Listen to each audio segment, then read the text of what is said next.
amina ganta duk wanda yake haduwa da ni a maka gata haka nake rataya ina wa'azi. Wani ya ganna amina ina wucewa wai sai ya ce ka gan shi fa digiri yake da shi fa amma wai ke wannan aikin da na dawo sai na ce Allah ya tsine wa digirin da zai hana yi wannan aikin.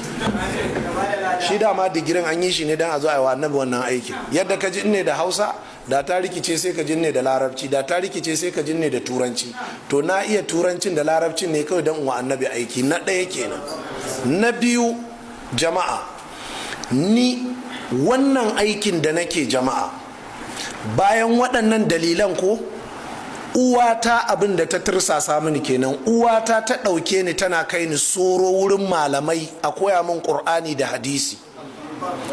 Soro da zaure anguwa gemu bai fito min ba nan na gama muktasar na gama bulugul mara na gama riyadu salihina ban wuce shekara 16 ba.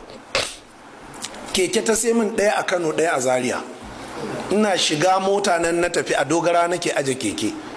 Ina sauka Kano kofan mata har muka saba da malam Abba Koki gidansu nake aje keke dan me dan iya wannan karatun in zo in yada da'awa ta sunna. Na haka bari ku ji duk abin da zan yi a duniya kap ba zai albarka ba sai in nayi wannan aiki. Wannan assignment din manzon Allah ne sannan wannan assignment din uwata ne. Da haka har ranar da zan mutu ni da'awar sunna zan yi da'awar salafiya zan yi. Na haka ran da ka kira ni wa'azi masallacin kun ba ka son salafiya to ran nan ka kaɗe sai mun yi wa'azin salafiya ko za ka mutu.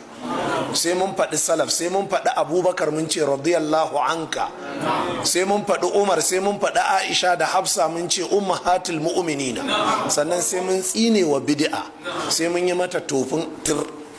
Dan haka duk wani wanda yake ganin wai mutum iri na a'a iya daraja kenan duk abin da na zama ko shugaban kasa na zama in ban yi wannan aikin ba kaskanci sai ya same ni.